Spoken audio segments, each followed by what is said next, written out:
Hello everyone, most welcome in the UPSC study official. मैं हूं चंचल और ये है मेरा मोबाइल नंबर 9918 579646। मेरा एप्लीकेशन है द उड़ान स्टडी ऑफिशियल। इसको आप प्ले स्टोर से डाउनलोड कर सकते हैं।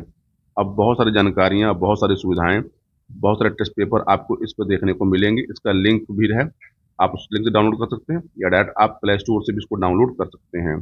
इस वीडियो में आपसे कुछ बातें करने, कुछ बताना आपको है। पहली बात तो ये है कि एचयू को लेकर आप लोगों की जो उत्साह है उसको मैं सलाम करता हूं कि बहुत सारे लोगों ने बहुत प्यारे प्यारे मैसेज किए हैं और लगभग लगभग मैंने सबके रिप्लाई किए हैं। कुछ छूट गया होगा तो उसको दिल से नहीं लेगा, ये समझिए कि कुछ वैसा रही होगी तो मैंने रिप्लाई नहीं किया होगा। महत्वपूर्ण बात, कुछ लोग सर ये कह रहे हैं कि सर आप भी कोर्स बेचने पे आ गए। यार देखो दोस्त, मैं जो अपना कोर्स बेच रहा हूँ, मैं किसी और का कोर्स नहीं बेच रहा हूँ। आपने देखा होगा कि लोग दूसरे का ऐड डाल के दूसरे का कोर्स बेचते हैं। मैं अपना कोर्स बेचता हूँ, अपने ही चैनल पर बेचता हूँ। यहाँ तक कि मैं चाह लूँ तो मेरे कांटेक्ट में इतने अच्छे अच्छे बड़े यूट्यूबर हैं, मैं अपने को यूट्यूबर नहीं मानता, उनको मैं कह दूँ तो वो मेरा कोर्स बेचवा देंगे। लेकिन मेरा कोर्स बेचना मेरा उद्देश्य कभी रहा ही नहीं। दूसरी बात यह है कि मेरे पास कोई जादू की छड़ी नहीं है। मैं पढ़ाता हूँ, समझाता हूँ, बताता हूँ, लेक्चर देता हूँ, नोट्स देता हूँ, गाइडेंस देता हूँ कि यदि आपने इतना किया तो आपका प्री भी होगा, मेंस भी होगा। तो मतलब मेरे पास कोई जादू की छड़ी नहीं है कि मैंने घुमा दिया और आपका प्री हो जाएगा, मेंस हो जाएगा। लेकिन हाँ, मेरे पास एक अच्छा गाइडेंस है, एक अच्छा पाथ है। जो गलतियां आप करते हैं पढ़ने में, मैं उस गलतियों को जानता हूँ, इसीलिए लोग उस कोर्स से जुड़ते हैं। फिर से मैंने कहा कि 25 दिसंबर के बाद जो अस्त्र बैच है, अस्त्र बैच की फीस बढ़ जाएगी। अभी इसकी फीस 2590 रुपये प्लस टैक्स है और 25 दिसंबर के बाद इसकी फीस बढ़ के लगभग लगभग 3500 रुपये प्लस टैक्स हो जाएगी। तो जिसको भी एडमिशन लेना हो मेंटरशिप यूपी पीसेस 2026 में, वो ले सकता है। जानकारी के लिए हमको व्हाट्सएप करिए, हम बता देंगे। ये वीडियो बनाने का मुख्य उद्देश्य ये था कि मेरे साथ कई लोग ग्रुप में जुड़े हुए हैं। कल मैंने जो है लगभग लगभग 4 बजे के आसपास एक सूचना दी थी कि यूपी पीसीएस 2026 का प्रीलिम्स कब होगा। तो मैंने डेट बताई भी थी। उसके बाद दुनिया भर के लोगों ने कॉपी करके उसकी वीडियो बना डाले। अच्छी चीज़ है, कोई बुरी बात नहीं है, बनाना चाहिए, क्योंकि इन्फॉर्मेशन पास करने का काम वो भी करते हैं, मैं भी करता हूँ। लेकिन इन्फॉर्मेशन वही दी जाए जो जरूरी हो और जो सत्य हो। तो देखिए, ऐसा है कि आप लोग से मैं बोल रहा हूँ कि तैयारी शुरू करिए। यूपी पीसीएस 2026 का जो प्री का एग्ज़ाम है, मैंने आपसे बहुत पहले कहा था जब रिजल्ट नहीं आया था 2025 का, तो आपका एग्ज़ाम या तो 7 जून मान लीजिए एक डेट, या 7 जून के बाद जो नेक्स्ट संडे आ जाए, जो भी नेक्स्ट संडे आ जाए उस पर आपका एग्ज़ाम हो जाएगा। यानी यूपी पीसीएस प्री का एग्ज़ाम किसी भी हालत में लोक सेवा आयोग जून के महीने में करा लेगा। अब उसकी जिम्मेदारी है वो कैसे कराए कैसे नहीं कराएगा। क्योंकि देखिएगा, आपको कि हो सके सर 10 जनवरी के आसपास, 2-4 दिन आगे या पीछे, 10 जनवरी के आसपास आयोग अपना कैलेंडर जारी कर देगा पूरे साल का, कि उसको क्या क्या करना है, क्या क्या नहीं करना है। जिन जिन परीक्षाओं की डेट आप पूछ रहे हैं, ये सब डेट इस कैलेंडर में आपको दिखेगी।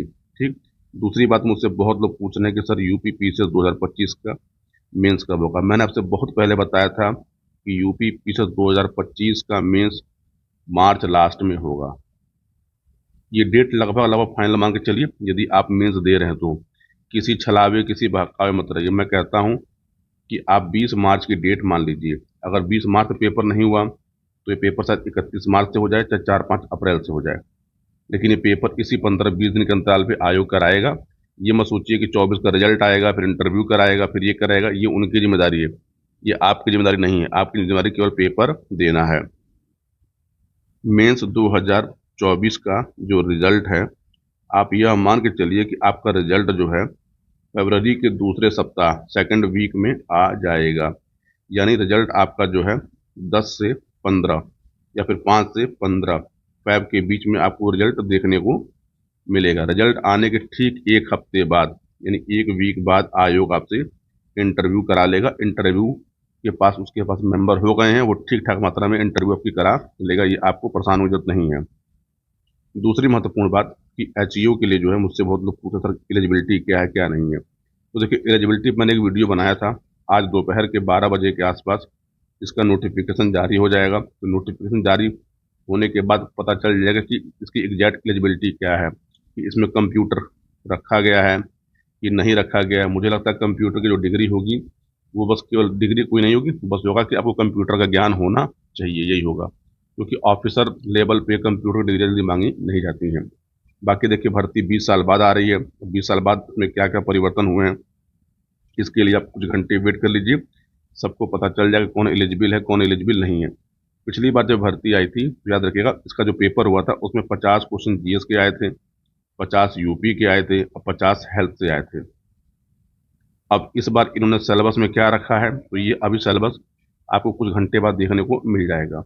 दूसरी बात, हाँ, आप लोगों ने, बहुत लोगों ने कहा कि सर एचईओ, तो देखिए एचईओ का कोर्स मैं लॉन्च करूंगा और इसकी डेट रहेगी 25 दिसंबर, क्योंकि इस भर्ती का पहला वीडियो मैंने 2024 जनवरी में बनाया था और तब से इस वैकेंसी के बारे में मैं आपको बताता रहा हूँ।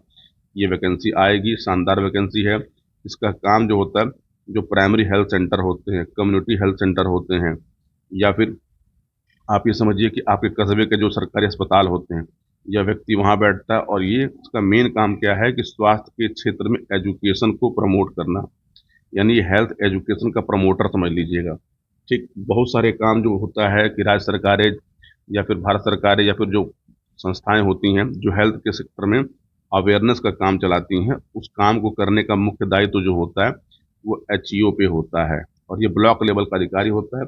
मुख्य रूप से इसकी नियुक्ति ब्लॉक लेवल पे ही होती है, लेकिन इसकी नियुक्ति जो है डिस्ट्रिक्ट के हॉस्पिटलों के में भी कराई जाती है। तो परेशान मत होइए, शानदार कैरियर है, शानदार जॉब है।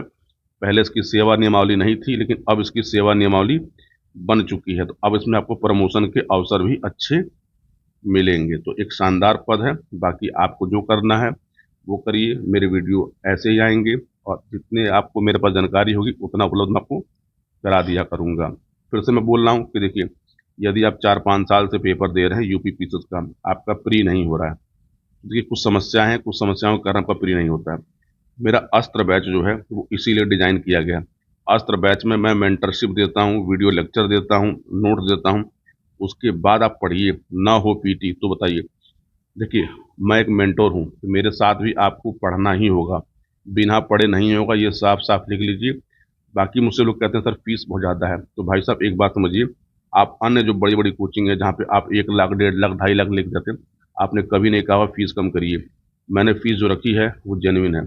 आपको रियलिटी लगता है कि नहीं यार फीस ज़्यादा है, मैं नहीं पे कर सकता, अपनी समस्या मुझे बताइए। ठीक, समस्या समझ में आई, मैं आपकी फीस जीरो कर दूंगा। क्योंकि तो होता है क्या है, देखिए एप्लीकेशन में ऑनलाइन में पेमेंट करनी होती है, बिना पेमेंट करने के बाद जो है कोर्स क्या होता है, चलता नहीं है। तो आप देखिए, फिर से बोल रहा हूँ कि अभी आपको फीस दिख रही है इतनी, ये फीस बढ़ेगी, ये कम नहीं होगी। क्योंकि मुझे लिमिटेड एडमिशन लेने हैं, मुझे बहुत सारे एडमिशन नहीं लेने हैं कि मैंने 2,000 एडमिशन ले लिए बहुत। कल मुझे एक लोगों ने जो है एक गणित भेजा है व्हाट्सएप पे, दिखाऊंगा तो आप हंसेंगे। उन्होंने कहा कि सर 2590 रुपये आपने फीस रखी है और इस पर आप एडमिशन लेंगे 2,000। उन्होंने ये मल्टीप्लाई कर दिया, कहा कि सर आप पूरे साल में इतना रुपये छाप लेंगे। मैं कहता हूँ भाई साहब आप खुद चला लो, खुद छाप लो। इतना आसान नहीं होता ऑनलाइन में किसी से एडमिशन लेना और उसका पढ़ाना, क्योंकि ऑनलाइन में एडमिशन जब तक आदमी पूरी तरह आश्वस्त नहीं होता तब तक वो एडमिशन नहीं लेता। ऑफलाइन जो कोचिंगें होती हैं वहाँ आदमी गया, चकाचौंध देखा, सब कुछ देखा, वो पढ़ाए ना पढ़ाए, आपसे बात करे ना करे, लेकिन आदमी फीस दे के चला आता है और फिर कुछ करता भी नहीं है।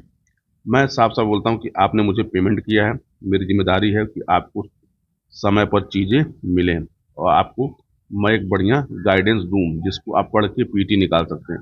मैं फिर से बोल रहा हूँ, जादू की छड़ी नहीं है, मेहनत करनी होगी।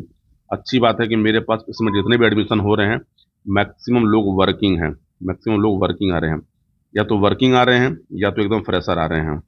ठीक, वर्किंग के साथ एक अच्छाई क्या होती है कि इनके पास समय लिमिटेड होता है, आप जितना बताएंगे ये उतना करते हैं। जो फ्रेशर होते हैं तो इनके पास जो है अनुभव कमी होती है, लेकिन जितना बताएंगे ये भी करते हैं। जो बीच वाले होते हैं ना, ये अपने आप को समझते हैं बाबा कि हमसे ज़्यादा कौन जानता है। तो यार आप करते रहो, कब आप बन जाओगे वेटरन पता लगेगा नहीं। लोक सेवा आयोग की भर्तियों में आदमी कब इंटर करता है कब निकलता है कोई जान नहीं पाता। मैंने बहुत सारी गलतियां की हैं, बहुत सारे पेपर दिए, बहुत सारे इंटरव्यू दिए, तो मैं गलतियों को जानता हूँ अपनी, और अपनी गलतियों से सीख के आपको सिखाने का प्रयास करता हूँ। आप सीखिए ना सीखिए आपका अपना विषय है। तो चलिए, आपको मैंने जितनी जानकारी दी उसको समझ लीजिएगा कि आपका पेपर लगभग लगभग 7 जून मान के चलिए, यूपी पीसीएस प्री का पेपर।